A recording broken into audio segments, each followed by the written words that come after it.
Oceanos Índico, Atlântico e Pacífico e sua vida marinha.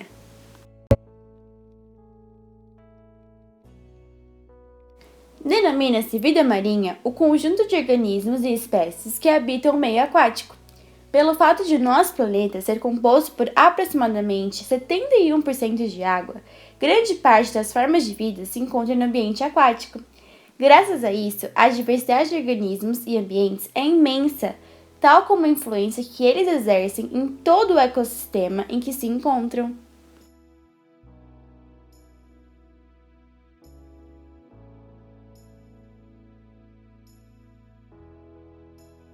Tanto a forma quanto a dimensão dos oceanos modificam-se em movimento lento, mas permanente, ligado à movimentação das placas tectônicas. Os oceanos que conhecemos hoje não têm idade superior a 200 milhões de anos e sua origem está diretamente ligada à formação da atmosfera, ao resfriamento do planeta e à formação da litosfera.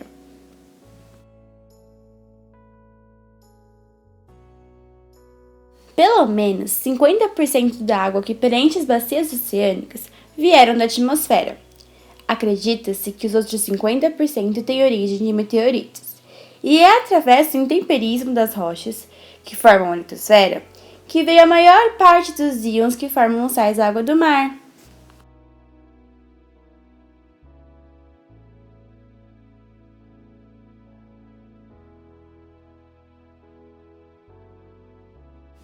Os ecossistemas marinhos são, portanto, frutos de milhões de anos de evolução e influências naturais e humanas, resultando nos ambientes como hoje os conhecemos.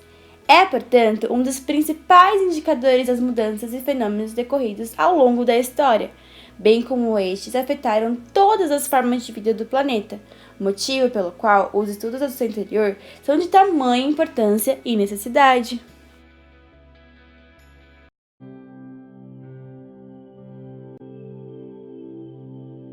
Agora vamos abordar um pouquinho mais sobre a vida marinha nesses oceanos.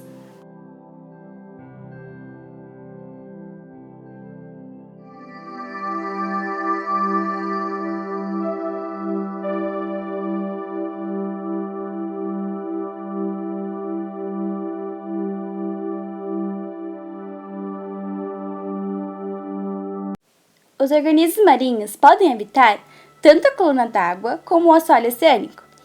São encontrados à superfície e próximos à costa, assim como em regiões profundas e afastadas dos continentes.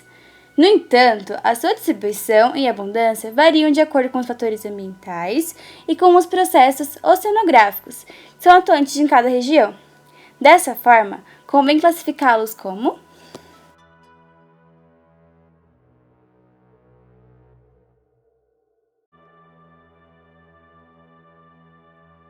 nectônicos.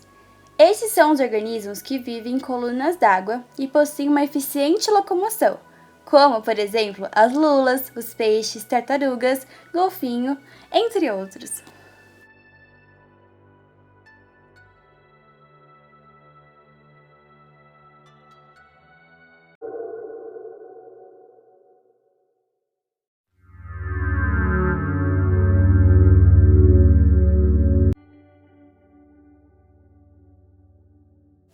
Planctônicos são os organismos que vivem em correntes marítimas e são transportados pela mesma.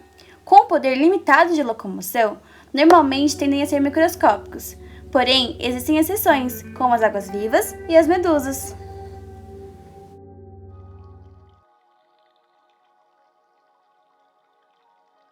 Bentônicos são organismos que vivem em contato com o solo oceânico, independente da profundidade em que ocorre. Ou seja, qualquer organismo em um costão rochoso, praia fossa oceânica, plataforma continental, que viva dentro ou fora da água, são organismos bentônicos. Por exemplo, como os caranguejos, estrelas do mar, caramujos, etc.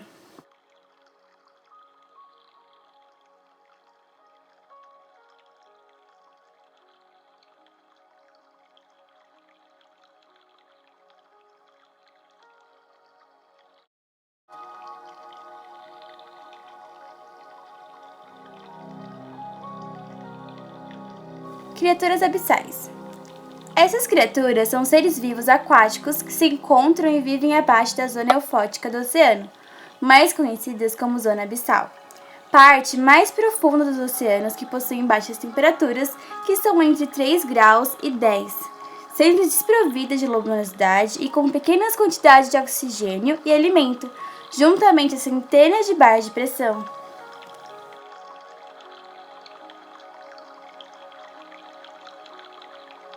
Devido a essas condições do meio em que vivem, esses animais costumam apresentar adaptações, como a capacidade de ingerir e digerir presas com o dobro do seu tamanho devido à escassez de comida, um corpo elástico, e quanto mais profundo o ambiente em que viverem, mais gelatinosa será a sua carne, podendo apresentar também bioluminescência.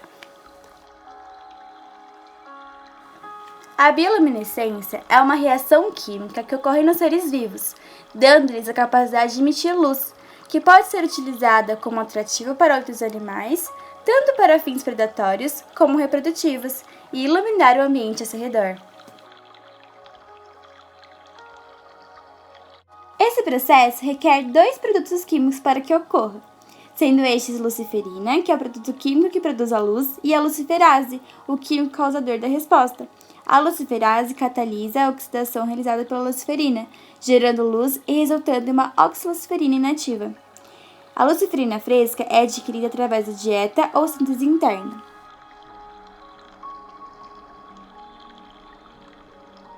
Hábitos. Os comportamentos dos animais são diferenciados.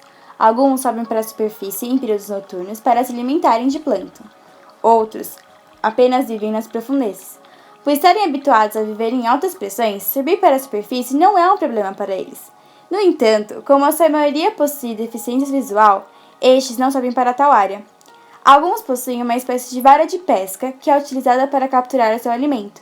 Na ponta dessa vara, geralmente existe algum tipo de isca ou luminescência, que faz com que o organismo do qual se alimentará seja guiado até sua boca. Um exemplo de reprodução é o caso do Melanocetus johnsoni, em que o macho, ao encontrar a fêmea, junta-se a ela, passando a ter a mesma circulação, agindo como parasita. Dentre as espécies, podemos ressaltar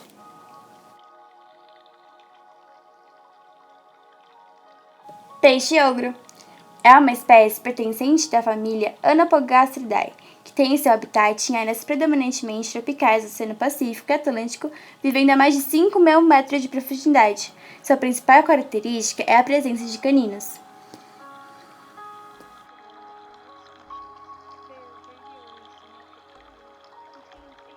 Quitanophora, mais conhecidos como água-viva de pente ou carambola do mar. São, em sua maioria, planctônicos, em outros casos, bentônicos ou até bioluminescentes. Possuem a presença de pentes, que são formados grupos por cílios, sendo os maiores animais coloniais que se locomovem utilizando os mesmos. Apresentam um tamanho na fase adulta entre 1 milímetro e 1,5 centímetro de comprimento.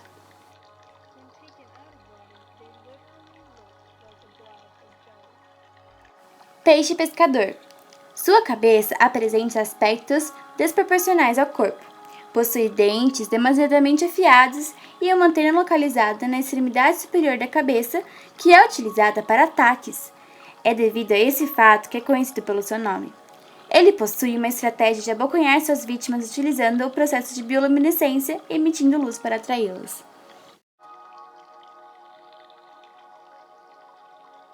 Isópode gigante. Eles se encontram, em sua maioria, nas águas profundas dos oceanos Pacífico, Atlântico e Índico. São conhecidos pela sua semelhança aos tatuzinhos de jardim. Podem ser divididos em espécies gigantes, onde os adultos geralmente possuem tamanhos entre 8 e 15 centímetros, e suas supergigantes, onde os adultos geralmente têm entre 17 e 50 centímetros. E tudo isso é só um pouco do que todos os oceanos podem nos oferecer.